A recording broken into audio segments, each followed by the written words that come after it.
Muitas pessoas ficam com vergonha quando vêm em encontros carismáticos, mas se nós somos uma igreja apostólica, nós devemos ser como os apóstolos, que há 2000 anos atrás, no dia de Pentecostes, quando as pessoas os viram, falavam, eles estavam bêbados.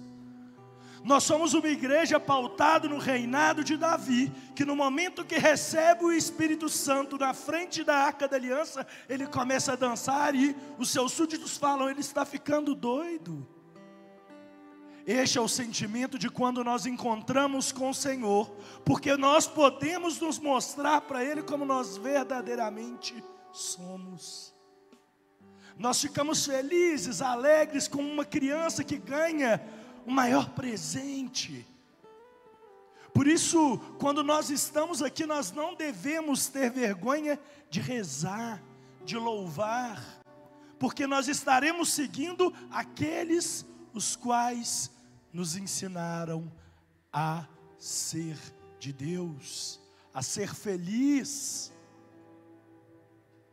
Por isso, eu acho muito interessante, eu li um livro sobre São José Maria Escrivá, e a autora, ela cita Nietzsche, que critica muito, a religião, é um cara que apoia muito o relativismo, e ele fala, eu só acreditaria em Deus se ele soubesse dançar, uma forma irônica, mas eu respondo em espírito e em verdade, o Deus que eu conheço não só dança, mas eu conheço as pessoas que dançaram com este Deus.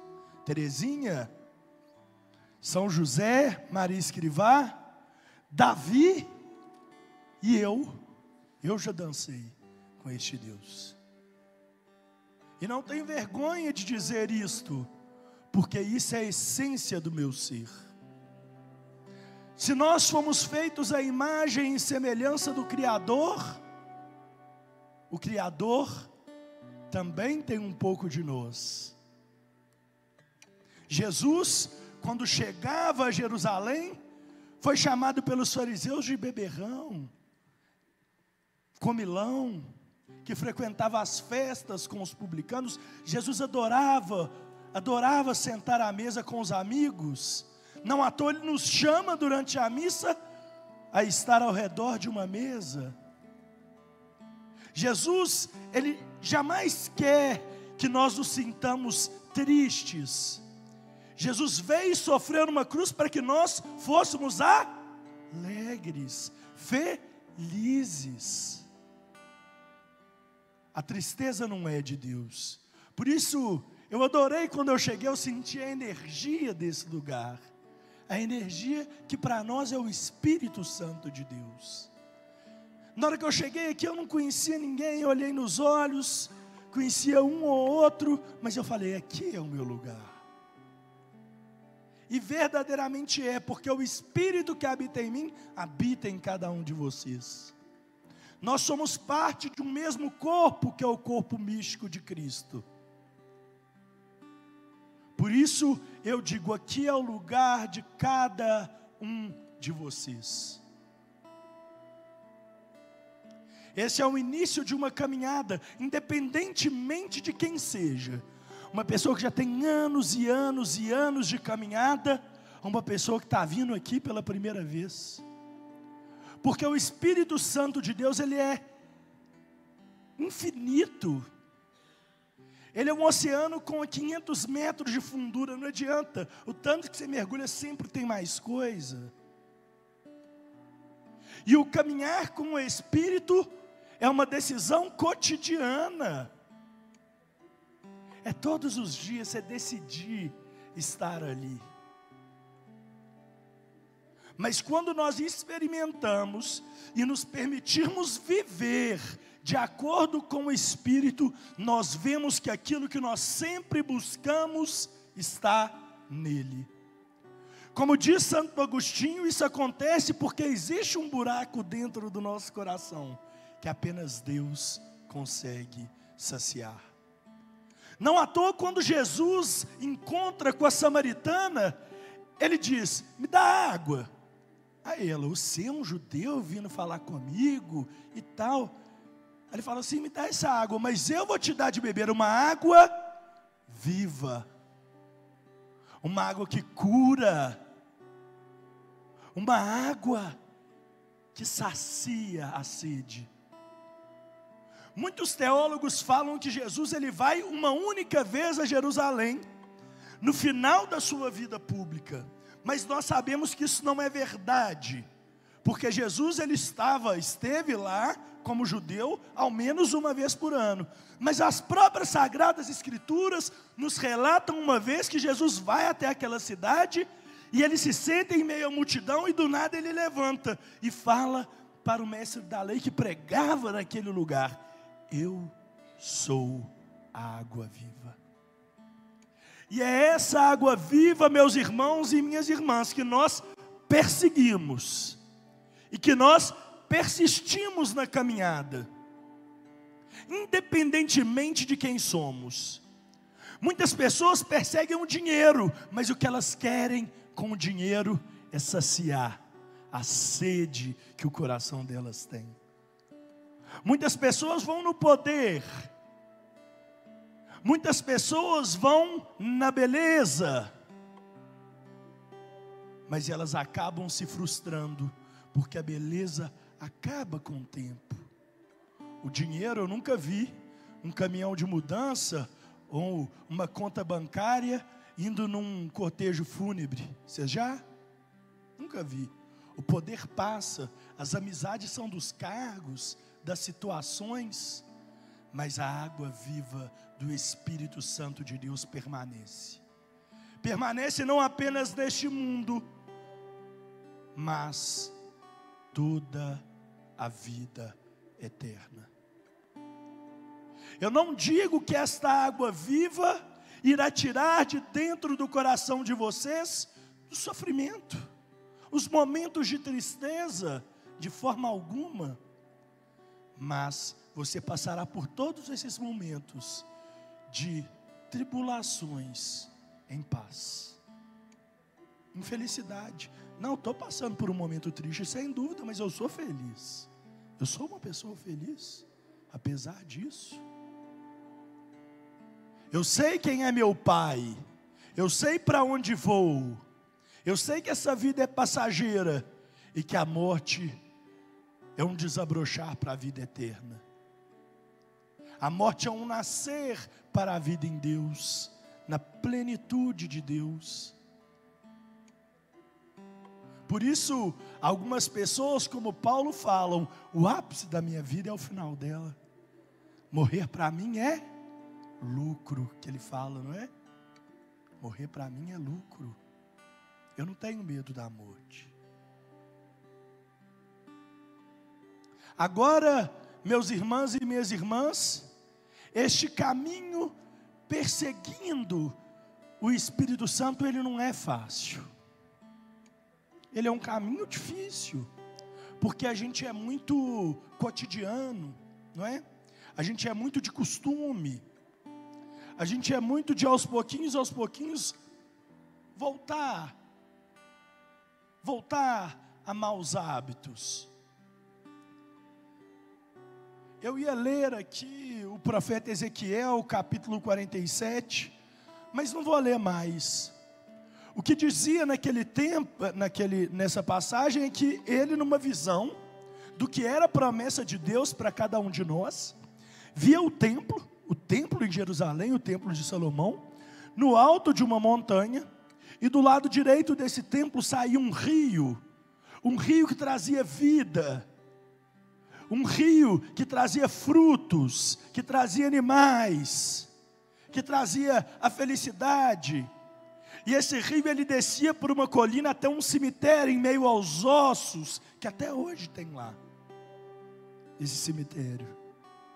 E passando por esse cemitério, esse rio ele ia descendo as montanhas, depois passando pela planície de Israel até chegar no Mar Morto, trazendo vida, aquela secura, aquela região salinizada, não é? O Mar Morto tem 33% de sal, por isso quando você mergulha lá, você até boia, né?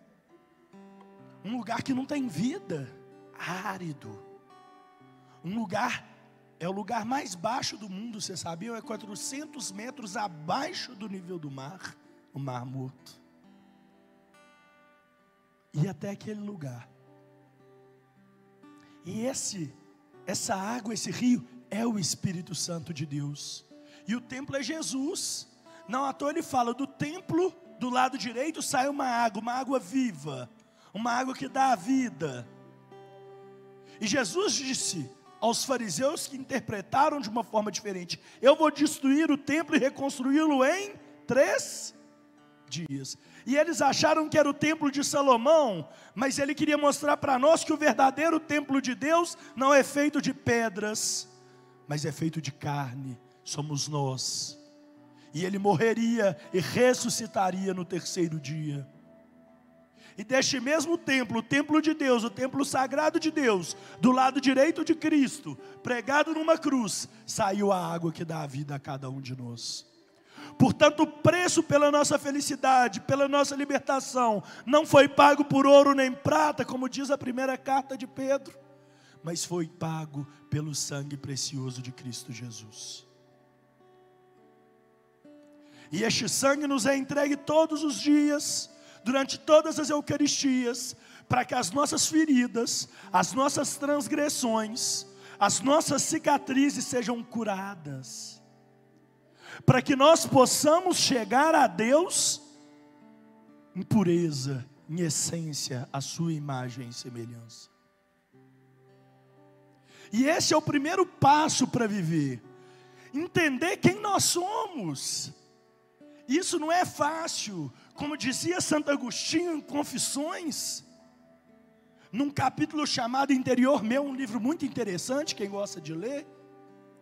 Ele fala: Deus é mais íntimo de mim do que eu mesmo, porque em meio às minhas mentiras, em meio à minha gana, em meio aos meus objetivos, eu vou vestindo máscaras, roupas, eu vou mudando um pouco quem eu sou, para me mostrar ao outro, da forma como eu quero que o outro me veja. E eu mesmo não gosto muito de ficar olhando para o meu interior. Mas Jesus sabe quem eu sou. Jesus sabe para que eu fui criado. E nós somos verdadeiramente assim. Eu preguei outro dia no Master aqui, num grupo de jovens adultos. E eu falava, quando alguém fala do nosso orgulho, a gente fica com raiva. Mas a gente não aquieta o nosso coração e refletimos se verdadeiramente estamos sendo orgulhosos.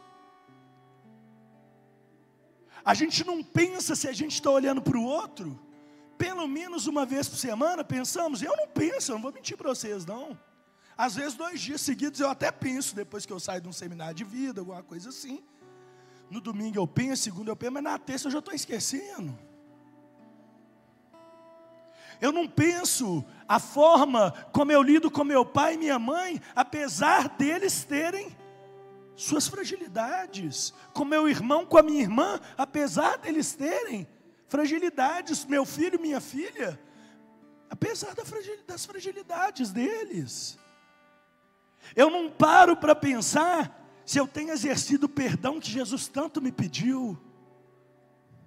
Eu não paro para pensar se eu venho no seminário, se eu venho numa missa, mas se eu realmente tento viver aquilo. Por isso que Jesus diz, através de Paulo, após citar em Gálatas os frutos do Espírito, ele diz um pouquinho antes: muitas pessoas vão falar, Senhor, Senhor, Senhor, e eu vou falar, eu não te conheço. Muitas pessoas vão falar, eu fiz prodígios e milagres em seu nome. E ele vai falar, mas eu não te conheço. Por isso que Paulo fala, meu maior medo é pregar, é falar para o outro da palavra de Deus e eu mesmo não me beneficiar dela. Por isso que Jesus nos exorta. A casa que é construída sobre a areia, passa um vento e derruba. Porém, existem casas construídas sobre a rocha, e essas não têm vento que derruba. E ele diz que isso, a essência, a base, a fundação, é a palavra de Deus e a colocar em prática. Tentar colocar. Esse é o primeiro passo para caminhar no Espírito. Fazer essa reflexão. Se conhecer. Ver quais são suas fragilidades. Olha, Senhor, eu sei que ganhar dinheiro não é pecado, mas isso não pode ser a coisa mais importante da minha vida. Não pode. Então eu vou tentar mudar isso. Nossa, Senhor, eu estou tão preocupado com o que os outros vão pensar de mim. E olha o que eles pensavam de você. Me ajuda a tentar mudar. Esse é o primeiro ponto. O segundo passo é tentar alcançar algum tipo de mudança. Através da palavra de Deus e a sua aplicação. Através da Santíssima Eucaristia. Através dos sacramentos. Através da mudança de pequenos atos. Eu normalmente, se minha mulher pede para eu lavar um prato, eu vou pé da vida, porque eu já trabalhei o dia inteiro, ela não trabalhou tanto, porque a gente só vê coisa dos outros, não vê a nossa. Eu vou, e vou com amor. Antes de discutir, eu vou pensar 2 vezes. Vou falar, eu vou pensar sobre o que você falou. E pensar mesmo.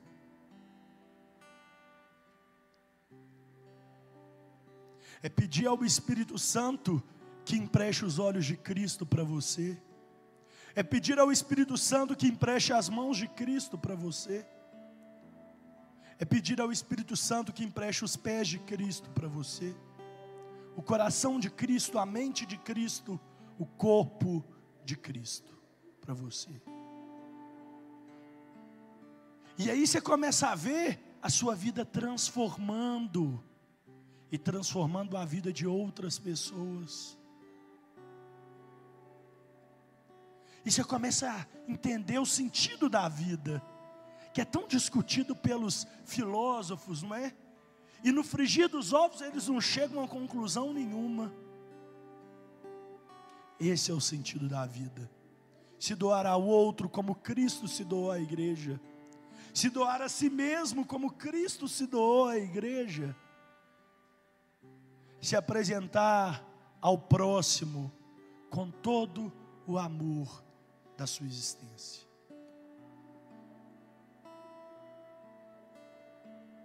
Por isso, após esse movimento de tentativa de mudança, eu não estou falando que vocês vão conseguir o tempo todo, não, óbvio que não vão, óbvio que não vão.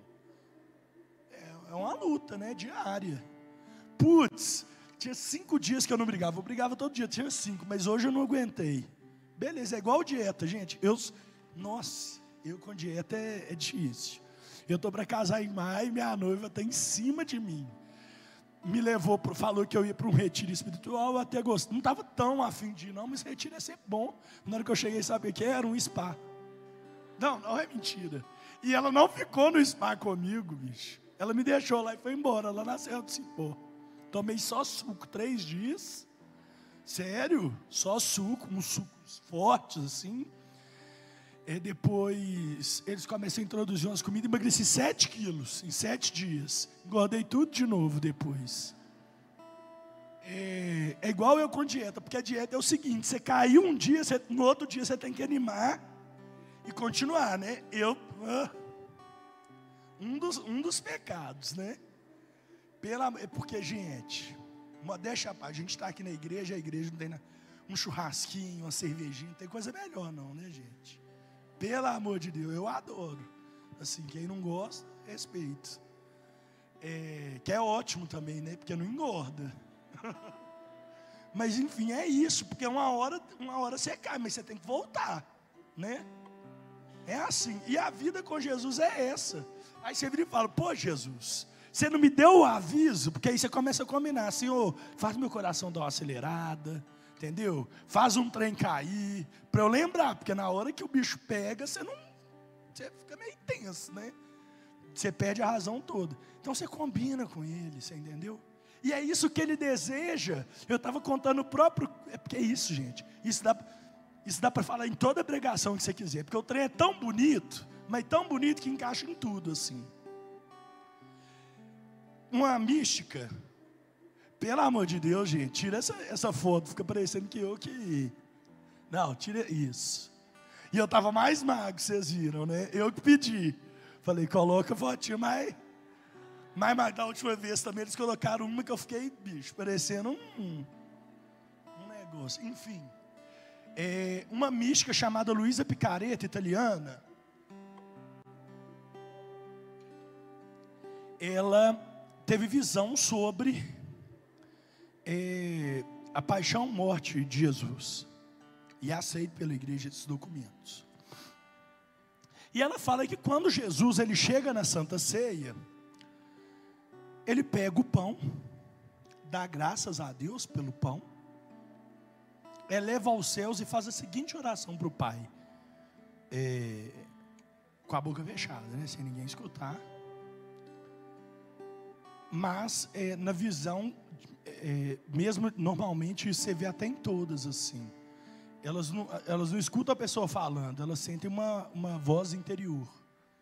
Mas Jesus fala no seguinte: Pai, por amor aos nossos filhos, eu saí do seio da Trindade, da nossa realeza divina, e vim até esse mundo, me encarnei no ventre de minha mãe, passei por toda a dificuldade, eu Deus, ser um ser biológico, né? Cocô, xixi, comida, senti fome, medo. Eu, Deus, senti medo. Senti os desejos da carne. Mas por amor, não é? Só que agora, Pai, eu sei que eles passam, eu sei das trevas deste mundo. Eu sei das dificuldades, eu sei que existem momentos de escuridão. E é por isso que eu te imploro, Pai, me faz encarnar nesse pedaço de pão, para que nos momentos de escuridão nós sejamos luz, para aqueles que nós amamos, para os nossos amores, para que nós sejamos o sustentáculo no momento de dor. Por favor, Pai. Isso é lindo, gente, e a gente busca pouco,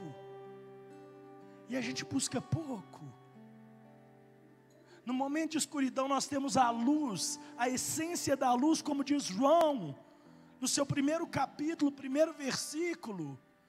Existe a luz dos homens, a luz do mundo, e as trevas não prevalecerão sobre a luz.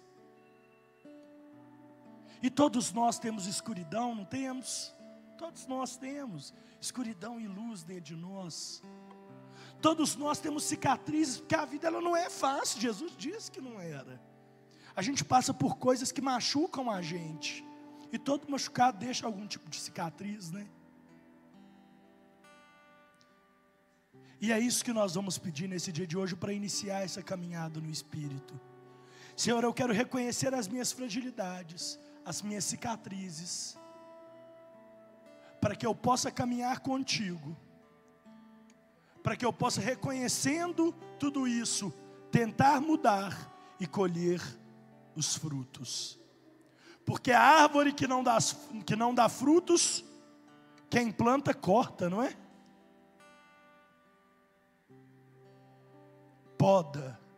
Poda seu coração e a sua alma, depois irriga, depois colhe o fruto. E essa caminhada não é só de vocês, é minha também. Vamos seguindo junto, em comunidade, em irmandade. Por isso que a gente tem que viver em comunidade. E deixar para Deus a parte que é dele. Portanto, hoje nós vamos fazer com Jesus em humildade o que fizeram em bodas de Caná. Se o cara ele fosse orgulhoso, ele ia avisar que não ia ter água, que não ia ter vinho. Desculpe. Óbvio que não. Eu, por exemplo, se fosse dono da festa, eu ia falar: ih, tá cheio de vinho lá atrás, ia ter uma garrafa. 300, tá cheio de vinho, pode ficar tranquilo. O que aconteceu? Roubaram as garrafas. Eu ia falar alguma coisa assim, né? Roubaram, levaram, sumiu, não sei.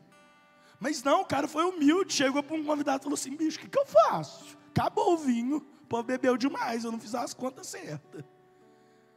E ele levou o melhor vinho para o final. A hemorroísa, não é que eu adoro a passagem também, dá para falar também toda pregação eu falo que eu adoro.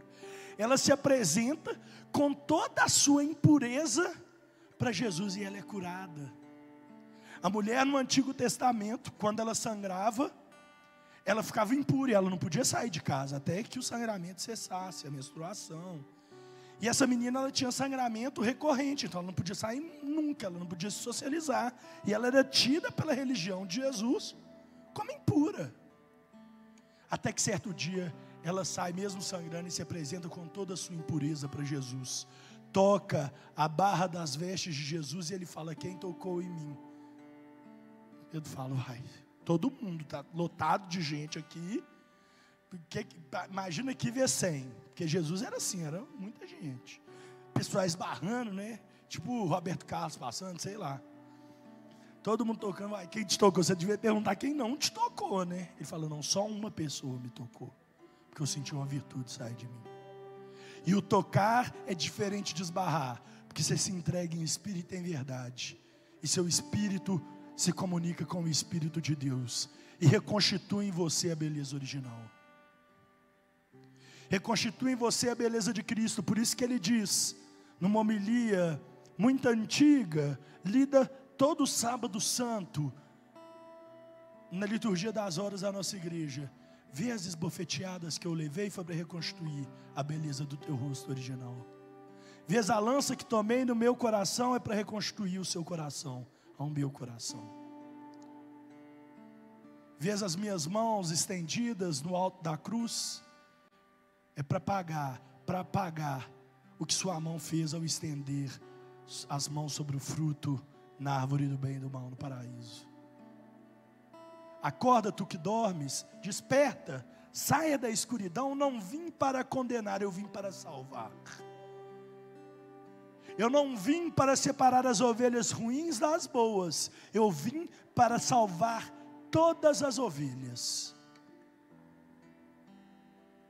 E como diz Santa Faustina no seu diário, não existe alma em putrefação superior à luz da misericórdia divina. Não importa o que você fez, meu querido, não existe nada que a misericórdia arrepie aqui, ó, porque é a esperança, né?